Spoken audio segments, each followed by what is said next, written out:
Hi friend,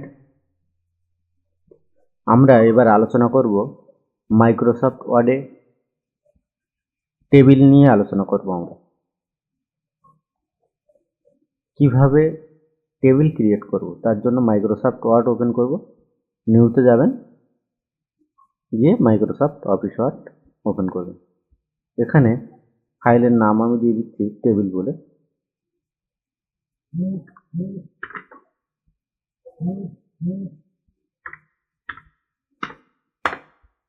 table বলে দিয়ে দিলাম, ফাইলের নাম করলাম, ওপেন করব। এখানে আমরা টেবিল ক্রিয়েট করব, তার জন্য যাব ইনসার্টে, যাব গিয়ে এখানে টেবিল। এখানে রো নেবেন কটা সেটা ঠিক করবেন, তো রো নিয়ে নিন।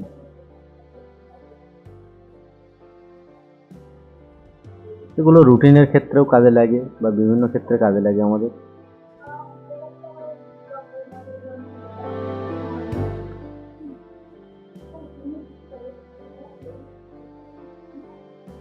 রো নেবেন আর কলম নেবেন।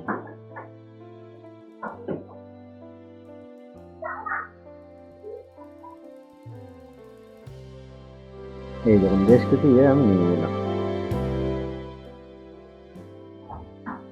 এবার এই টেবিলের ভিতরে এইগুলো ধরুন আপনারা সিরিয়াল নাম্বার দেবেন, নাম লিখবেন, কোনো ডকুমেন্টের কোনো কিছু করবেন, তার জন্য এগুলো এটা এইভাবে এর দিকে সরে যাবে, টানবেন সরে আসবে। এখানে এগুলো মেজারমেন্ট করে দেবেন, যেটা আপনার যেমন দরকার তেমন করতে পারবেন। ধরুন একটা রুটিনই করবেন, আপনি রুটিন করবেন, তার জন্য এতে বার লিখবেন, কোন সাবজেক্ট সেটা লিখবেন।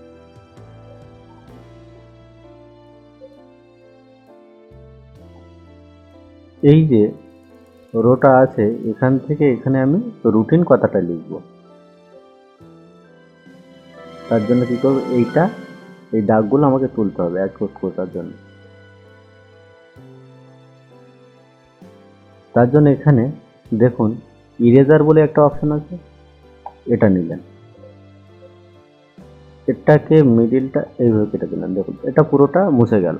আমরা যেমন রবার নিয়ে মোছার জন্য, এটা ইরেজার মোছার জন্য নিয়ে নিলাম। এবার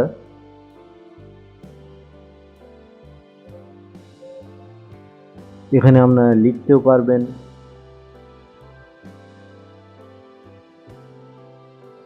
এখানে লিখলেন রুটিন,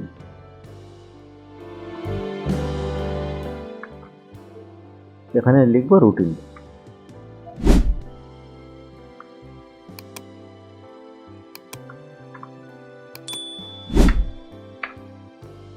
সরি, রুটিন।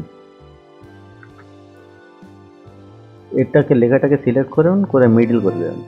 এখানে দেখবেন মিডল হয়ে গেল রুটিন কথাটা। রুটিন কথাটা মিডল হয়ে গেল। এবার দেখুন রোগুলো ছোট ছোট, ভাবছেন রোগুলো একটু বড় করা যায় কীভাবে, তার জন্য সব সিলেক্ট করবেন। এখানে ক্লিক করলে সব সিলেক্ট হয়ে যাবে। এই যে এর লেখাটা, এটাকে ক্লিক করবেন, দেখুন সবগুলো বড় হয়ে যাবে, সবগুলো সব বড় হয়ে যাবে। আপনাদের যতটা প্রয়োজন ততটা নেবেন। এইভাবে রুটিন কথাটা লিখবেন। যারা বাংলায় লিখতে পারছেন না, আমার একটা আগে ভিডিও আছে, দেখবেন ইউনিকোড সফটওয়্যারের মাধ্যমে ফ্রিতে আপনারা ইউনিকোড ইনস্টল করতে পারবেন বা লিখতেও পারবেন। ফন্টগুলোও আপনারা ফ্রিতে পেয়ে যাবেন। ওই ভিডিওটা দেখবেন, আশা করি কাজে লাগবে। তাহলে এই টেবিলটা এখানে আমরা কিভাবে কাটবো আমরা দেখে নিলাম। এবার ধরুন এই যে টেবিলটা আছে, টেবিলটা একটু বাড়াবো। ধরুন টেবিলটা আগে আমি মুছি, এই টেবিলটা এই ধারের কলামটা আমার দরকার নেই, বেশি হয়ে গেছে। তার জন্য কি করব, এই ধারের কলামগুলো আমি সব সিলেক্ট করব, সাইডের কলামগুলো সব সিলেক্ট করে নেব। করে নিয়ে ব্যাক স্পেস চাপলেও কেটে যাবে, ওকে করে দেবেন, ব্যাক স্পেসটা কেটে গেল। ব্যাক স্পেস চাপলে কেটে গেল। কত সুন্দর কেটে গেল দেখুন। যদি মনে করেন আলাদা করে আবার রো বাড়াবেন, সেক্ষেত্রে কি করবেন? কাটলেন তো দেখলেন, কাটলাম। আবার যদি আমরা সাইডে বাড়াতে চাই, তার জন্য আবার লেআউটে যাবেন, গিয়ে এখানে দেখুন ইনসার্ট রাইট বলে অপশন আছে, এখানে ক্লিক করলেন, ইনসার্ট রাইট বেড়ে গেল। ইনসার্ট লেফট, লেফটে করলে লেফটে বেড়ে যায়। যেখানে আগে কথাটা হচ্ছে এই যে এটা আমি যে দিকটা সিলেক্ট করে রাখবেন সেদিকে বেড়ে যাবে। এখানে যদি আমি এটা সিলেক্ট করি, সিলেক্ট করে ইনসার্ট বিলো করলে আমার নিচে বেড়ে যাবে। সেম এটা উপরে তুলে উপরে যদি দরকার হয় ইনসার্ট অ্যাভব করলে উপরে বেড়ে যাবে। এখান থেকে আপনি লিখলেন, যা হয় লিখলেন, নেম টেম ধরুন লিখলেন। লেখার পরে ভাবছেন এই যে রোটা টানলেন, টেবিলটা দুভাগ করবে, টোটালি টেবিলটাকে দুভাগ করবে। তার জন্য কি করবে? সেই এখান থেকে এখানে আমি একটা লিখলাম, এখান থেকে আলাদা কিছু, এখান থেকে এই টেবিলটা আমি নিচে ভাগ করে দেবো, এখান থেকে টেবিলটা রাখবো না। তার জন্য এখানে সিলেক্ট করে নিলেন আগে।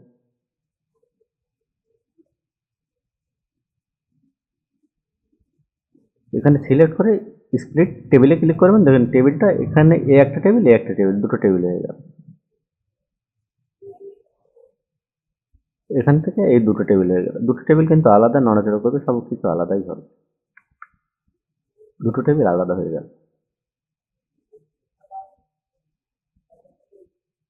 আপনারা দেখেছেন যে একটি টেবিলের ভিতরে অনেকগুলো দাগ টানা, সেটা আপনারা কিভাবে করবেন?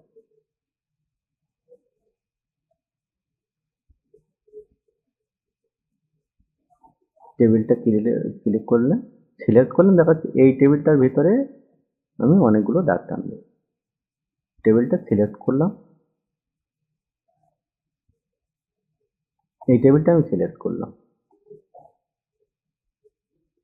ডিজাইনে গিয়ে এখান থেকে দেখুন এইটা আমি এই দাগটা রাখবো না, এই দাগটার পরিবর্তে এখান থেকে আমি অনেকগুলো আরো দাগ টানবো, ইচ্ছা মতো দাগ টানবো। তার জন্য এটা আমি ইরেজ করে দেবো। প্রথমে এটা আমি ইরেজ করে দিলাম, এইটা কত সুন্দর উঠে গেল।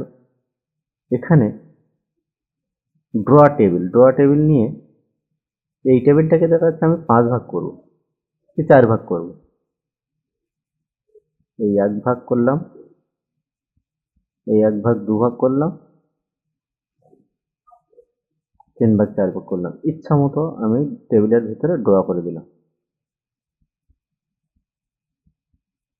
আবার মনে করলাম এই টেবিলটা আমি মুছে ফেলবো, তার জন্য এই টেবিলটা মুছে দিলাম। এখানে এধারেও মুছতে পারেন আপনারা যেভাবে। আবারও যদি চান উপর নিচে মুছবেন, এই উপরের ঘরটা এটা ফাঁকা করে দিতে পারলেন, এটা এখান থেকে এই টেবিলটা এইভাবে মুছে দিতে পারবেন, এটাও মুছে দিতে পারবেন। আপনাদের যেভাবে খুশি সেভাবে আপনারা মুছতে পারবেন বা লিখতেও পারবেন।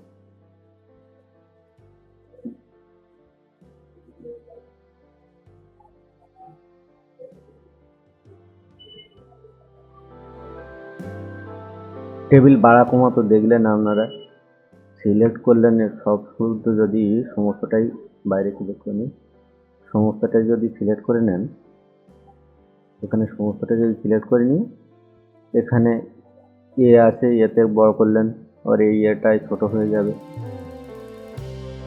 এইরকম করে নিতে পারেন।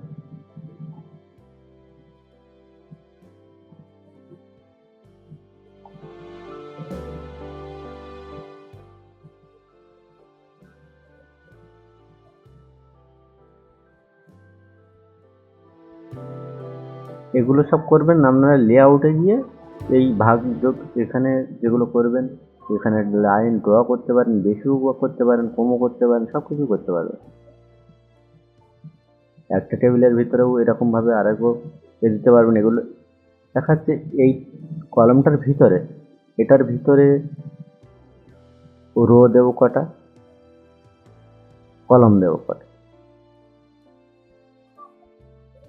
দেখা যাচ্ছে দুটো রো হবে, তিনটে রো দিলাম, দুটো কলম দিলাম, দুটো কলম সিলেক্ট করে দিলাম এখান থেকে, ওকে করে দিলাম। এই দেখো দুটো রো, এইভাবে যেটা হচ্ছে, এইভাবে যেগুলো যাবে সেটা রো, এটা এইভাবে যেটা টানবো সেটা কলম। দুটো রো করলাম, তিনটে কলম করে দিলাম, তিনটে ভাগে ভাগ হয়ে গেল এই একটা ফিল্টার। আপনারা ইচ্ছা মতো করতে পারবেন।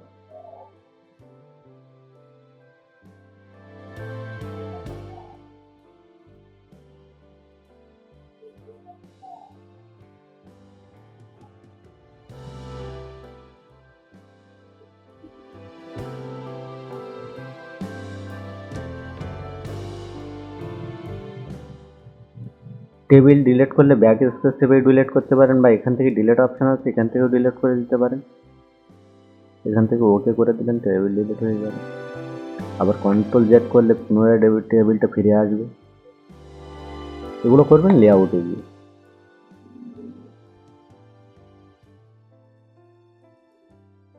এই যে লেখাগুলো সিলেক্ট করছি, লেখাগুলো এক সাইড দিয়েও করা যাবে, মিডিলেও করা যাবে, দেখেছেন? এই সাইড দিয়েও, এই সাইড দিয়েও লেখা হচ্ছে। এগুলোর এই দাগ অনুসারে বুঝতে পারবেন এই ধার দিয়ে এগুলো সমান, ডান ধারটা সমান সবগুলো। এটা করলাম বাঁ ধারে সমান লেখাগুলো সব। এটা এটা করবেন মিডিল সমান, বাঁ ধার সমান, মিডিল সমান, এগুলো নিচে লাগবে।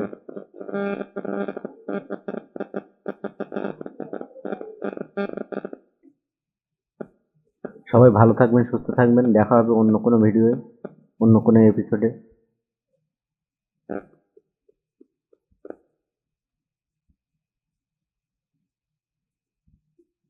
আমাদের ভিডিও যদি ভালো লাগে লাইক কমেন্ট শেয়ার করতে ভুলবেন না।